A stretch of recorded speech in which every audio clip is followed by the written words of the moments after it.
Okay, let's talk about futurism. And I'm not particularly talking here about futurism that is in the sphere of art and science and technology. I'm talking about futurism that is on the religious aspect of futurism, which in today, more than any time, is proving to be extremely deadly. And the reason I am talking about this is because we are going now, at the moment, through a war that has a lot to do about that futuristic ideology. The ideology that says somebody will appear in some future date to come and take us all to a life, a platonic life, so to speak, will solve all our problems, and then we will all be redeemed.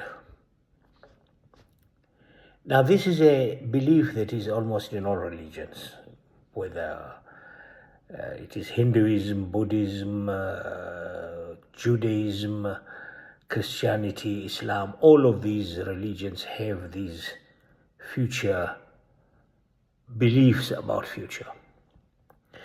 I'm focusing on the religions that are predominantly or native to West Asia, which is Judaism, Christianity, and Islam, because that is where, at the moment, our serious crises exist.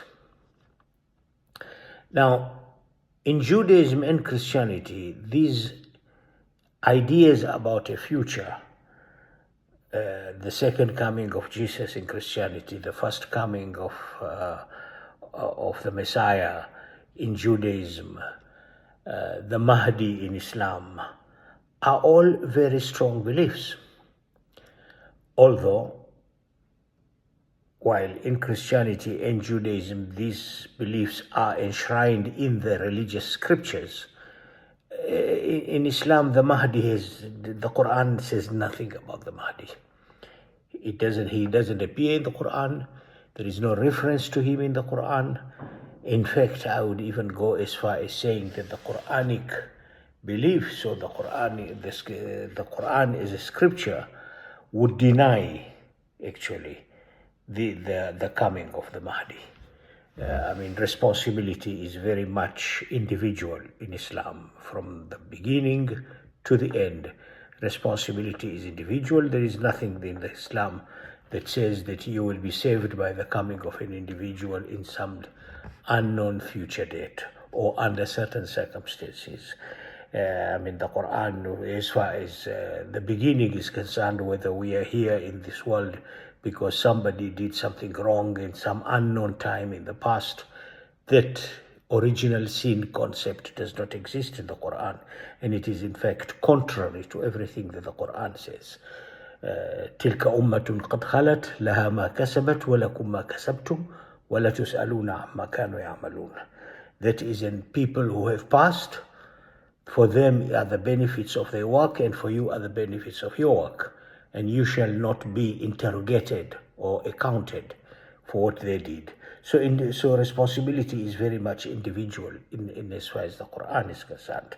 And even if we go to the future, whether there is somebody who will come to save us, the Quran also is very clear on that. وَلَا تَزِرُ وَازِرَةٌ وِزْرَ أُخْرَى. Neither will the carrier of a burden carry the burdens of another. وَإِن تَدْعُ مُثْقَلَةٍ إِلَى حِمْلِهَا لَا يُحْمَلْ مِنْهُ شَيْءٍ وَلَوْ كَانَ ذَا قُرْبَى. And if you seek the help of somebody to carry your heavy burdens, none of your burdens will be carried for you. Even وَلَوْ كَانَ ذَا قُرْبَى, even if the one you're asking is your next of kin, your father, your mother, your brother, your sister, your child, your wife, your husband, none of that will happen. It's individual, very much individual. So the concept of responsibility coming from other people and not yourself, or the concept that somebody who has done a mistake in the past has made us sinners, or somebody who has been believed to have been killed on the cross is our source of redemption. Those are Quranic, completely rejected in the Quranic. And that is why the Mahdi is not mentioned in the Quran at all. But I want to focus here on the idea that there will be a second coming, which is a very strong Christian belief. I mean, you can look at the book of Revelation. There is a very, very strong, and the other books, Daniel and the rest of them, you can check that yourself. There is a very strong belief that the return or the coming, second coming, has to be preceded by disasters, wars, floods, earthquakes, the rest of them. And here we have to take a pause. If we are to subscribe to the idea that the second coming must be preceded by these disasters, that is a belief that is very strong among many who believe in the second coming, in that process of disasters that should precede the second coming. Although they are a minority, yes, in totality they are a minority, but they are a powerful minority. I mean, you've got almost 1/3 of the American population, American Christians, who actually believe in that. I think it is about 1/3. And these are a minority who are extremely powerful. They control a lot, even in the government. They control a lot of what the government does there. So we cannot ignore this powerful minority. And the war that is happening today in Palestine is part, according to them at least, is a building block towards that second coming. Now, if that is the case, then we need destruction, we need wars, we need famine, we need natural disasters, earthquakes, and the rest of it, and of course wars and bloodshed. One would have to ask themselves, hasn't the Second World War, or the Second European War actually, although they call it the World War, but it wasn't a world war. It was a European war that extended to the rest of the world, because a big part of the world was under European colonial occupation. So whatever happened in Europe affected the rest of the world. But that war was essentially, like the first one, was essentially a European war. Hasn't that been disastrous enough to qualify the second coming? I mean, 80 million people were killed by war, by famine, by natural disasters that happened during that period. 80 million people. Wasn't the killing of about 90% of the native population of the land that they now call America? 90% of the population was wiped out, exterminated, also by wars and natural disasters and diseases that were introduced by the invaders. Wasn't that enough to justify a second coming? Wasn't what happened in Australia, where about 50 or 60% of its native population were exterminated also by war and diseases that were introduced by the invaders? Wasn't that enough to justify a second coming?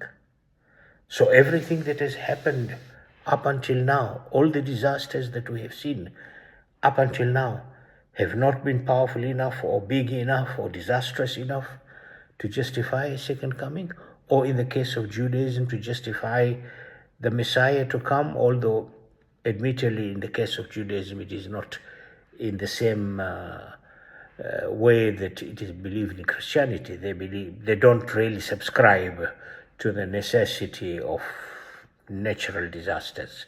They have a different view of the first coming of the Messiah. That's a different subject.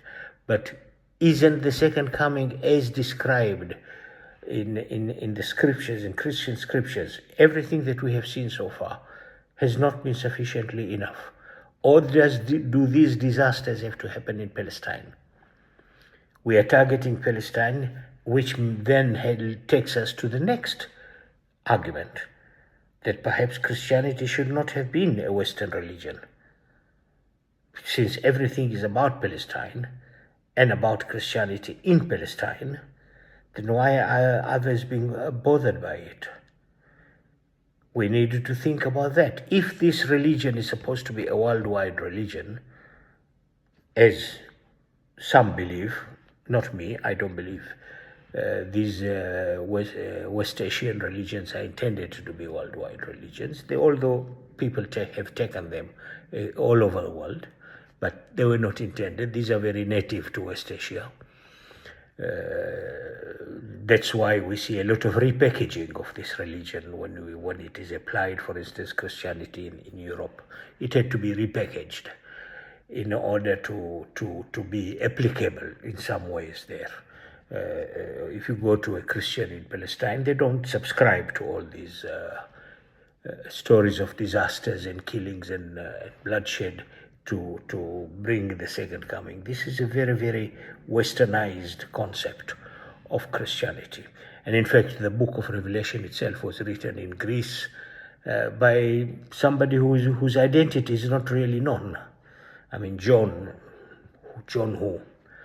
We don't really know. But I'm not going to debate those credentials.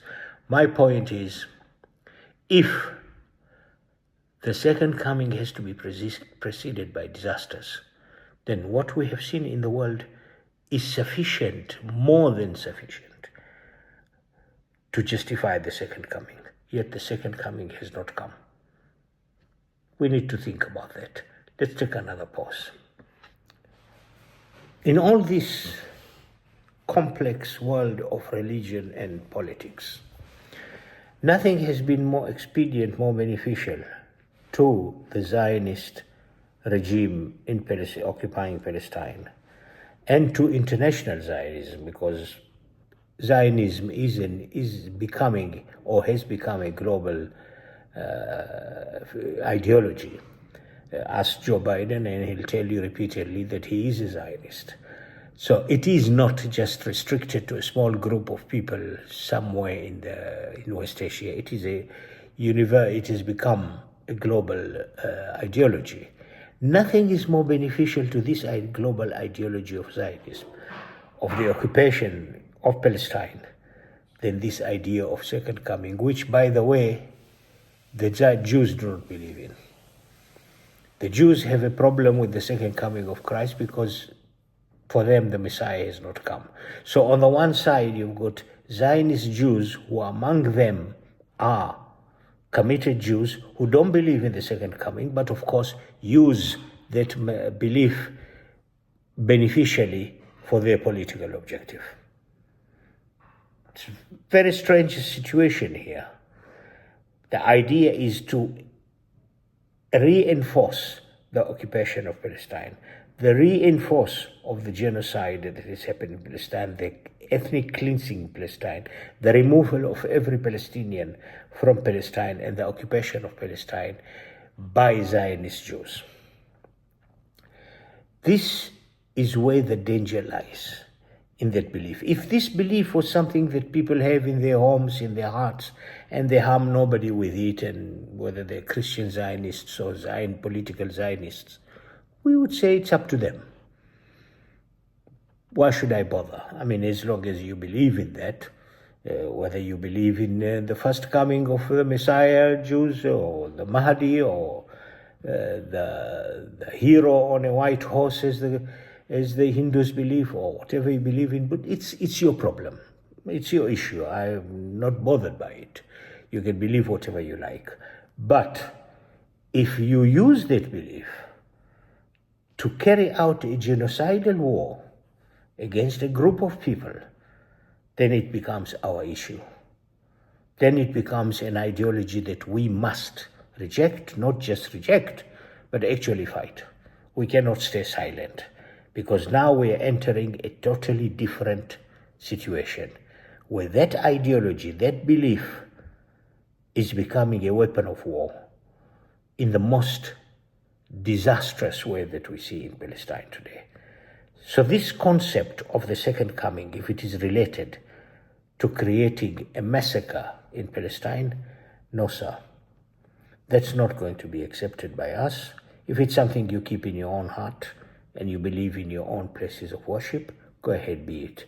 But if it extends to Palestine, to this murderous war that is going on, then it is our obligation, the obligation of every self-respecting, decent human being, to fight this belief. Because basically, I don't want to call it a false belief. I cannot call anybody's belief to be false, but it is questionable, since all the disasters we've seen in the world have not qualified the second coming. Then you have to ask yourself what the story is all about. And if you're using it to kill people in Palestine, then we have to stop you. People have to work together to stop this belief. Thank you very much.